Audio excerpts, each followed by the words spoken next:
Hello, everybody. Welcome to your first week. I'm so excited for this course. This is my job, but as a healthcare administrator, but I'm so excited to share some of the things that I've learned throughout my leadership career or leadership practice, and um, here's some insights from you guys, and maybe just your experience and the things that you're learning or the things that you have connected to life experiences you might have. So, very excited. So to kick off today, we're going to really just hone in on the complex behind the scenes of modern care delivery. We're going to focus on, I'm going to go briefly over structural pillars that support any healthcare system, and then we're going to really look at some of the strategic trade-offs that administrators face every single day. So again, here's the objectives. So again, the core pillars.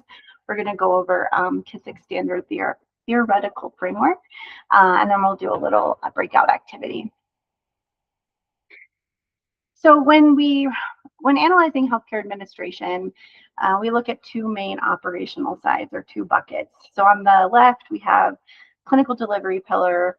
So this is the front end, patient-facing clinical environment where treatments occur. So, think of doctors, nurses, therapy services, the human side of saving lives.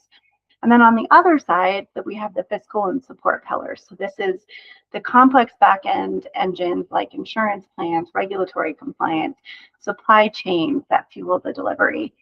An administrator's job is often to really be the bridge between these two competing works. So, certainly when you get into that C-suite level, sometimes you're just kind of in the bucket of, let's say, for compliance for myself. But although I'm just focused on compliance, patient safety, I still then know that what I do impacts operations and fiscal side. And so I'm working with the CFO and the COO every day. So it's not just Kristen's inner lane.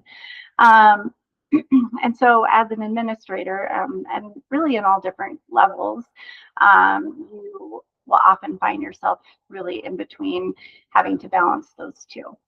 So I wanted to give kind of a scenario for an experience that I face pretty often as the chief quality officer for a small mental health hospital in Colorado.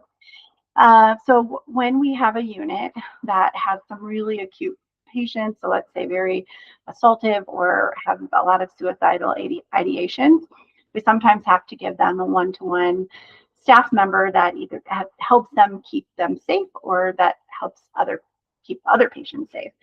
And so certainly we have to do, that we have to do patients first. And so knowing that once we give those one-to-one, that we are then impacting the hospital financially, so that we probably will then incur some overtime or have to get some contract staff members in there that cost more than a regular FTE. And so really just, we know we have to do patient safety, but we know that there's going to be a consequence of that. And so how do we ensure that we can play within both and keeping everything solid and not, and stay within the confines of our budget that's been given to us by the legislators. And so if we're thinking about that example that I just gave, my question to you guys, so anyone who is brave wants to put in the chat or go ahead and raise your hand. But is it operationally possible to maximize both patient safety and cost savings at the same time? Or are we really forced to choose and willing to make a sacrifice?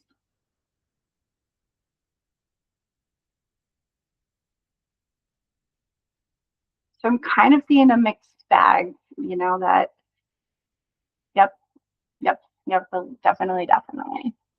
Really, the reality is that we are forced to choose, and that really brings us to the most critical framework for our first week, which is KISSIC's Iron Triangle. So as you can see on the diagram on the right, it states that healthcare is governed by three competing forces: access, cost, and quality. And the fundamental trade-off is that we can't improve one vortex without negatively impacting the other. So if you expand access, overall systems go up, or system costs go up. But if you cut costs, the quality of care may suffer. And so balancing this tension is literally the definition of healthcare administration. So when you get into your readings for this week, you'll see, if you look at how old this theory is, um, and knowing how quickly healthcare is changing, you might have the thought, is this model still relevant, even though it's pretty old? And there's a couple references that I put at the end of the slide of papers that actually show that, yes, this in fact model is still relevant and is used. Even today, many tech companies look at healthcare through the lens of AI and the digital ecosystems. And they're still using this iron triangle as a gold standard to measure success. So as future administrators, you're not leaning on a dusty historical theory, but you're learning the exact economic reality of the hospital C-suites and healthcare innovators that are wrestling with right now. So really, this week's assignment, you're going to be learning a little bit more about that, and asked to analyze a case study. So you can look forward to that.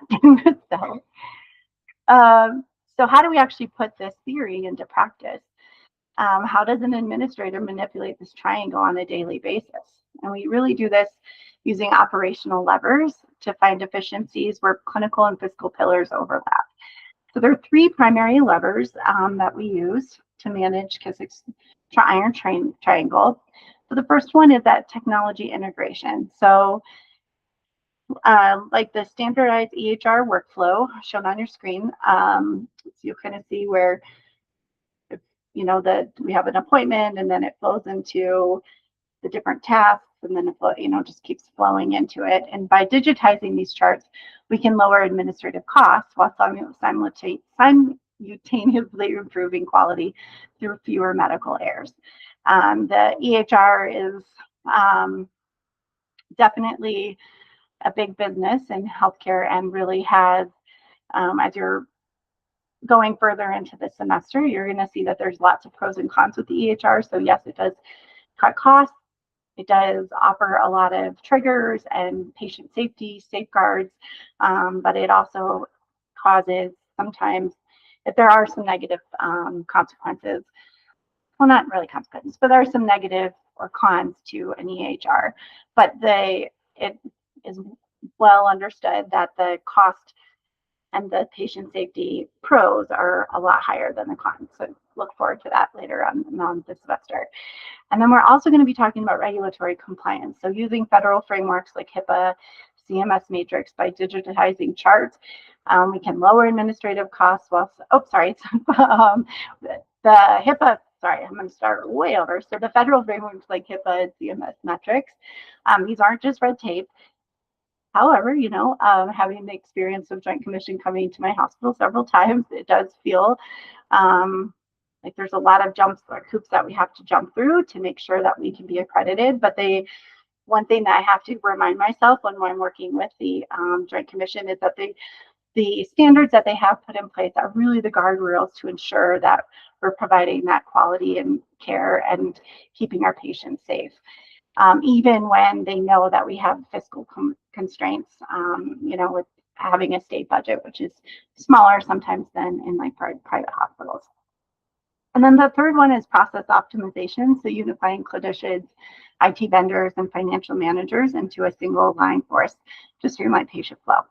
So now as an administrator, you're going to use these operational levers to stretch boundaries of the triangle, and you're trying to get as much access and quality as possible out of every dollar.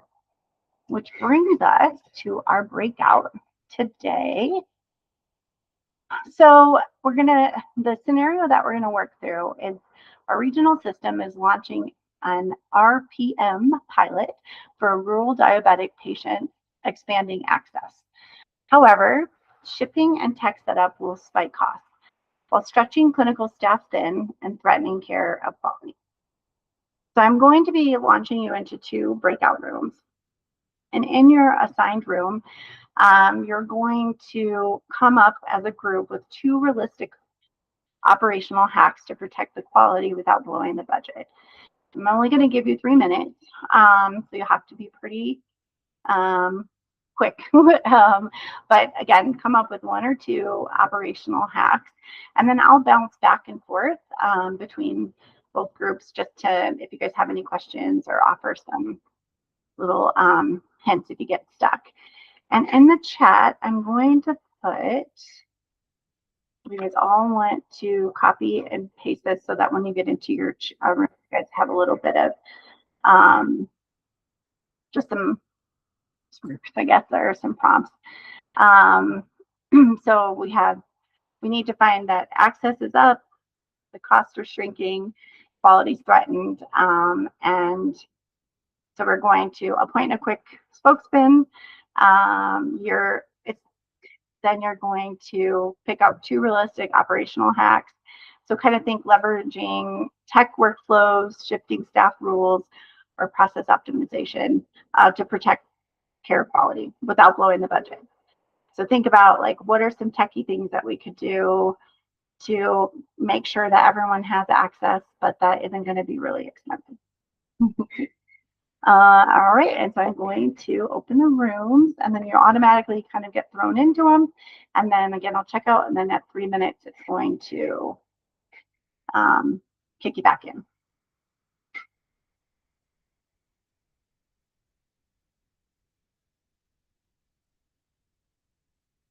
All right, welcome back. So there were some great conversations there's some great conversations and some ideas being generated. So I'd like each group to throw in the chat what they came up with so other classmates can see. Okay, so I see we have group 1 suggests using an automated EHR text alert to remind patients to check their blood sugar. Excellent use of the technology lever to protect the quality without hiring more staff. And the other groups suggested partnering with local nursing students or community health workers to manage low-tech setups. This is a fantastic process to lever to keep low costs. Great. Well, so what you guys have just put into the chat really demonstrates that this is the exact definition of healthcare administration. And notice that none of you put, well, we're just going to spend an extra $1 million, or we're just going to burn out the doctors. You really looked at, how can we meet the clinical goal and using our operational, fiscal, and technical levers to protect the quality and cost. And so, great work. So keep this triangle in mind because every single case study, policy, and software system we really look at for the rest of the semester, we'll be trying to balance between these 3. And again, make sure you read chapter 1 before the next class, and I will see you guys next week. And I forgot to mention, again, at the end, I do have some some references from where I got some of this information, but also different articles if you're really so inclined to get it to deep dive a little bit more. And if you have any questions, I'm going to post this into our portal, and then please, again, feel free to reach out if you guys have any questions. So thank you so much, and we'll talk to you soon.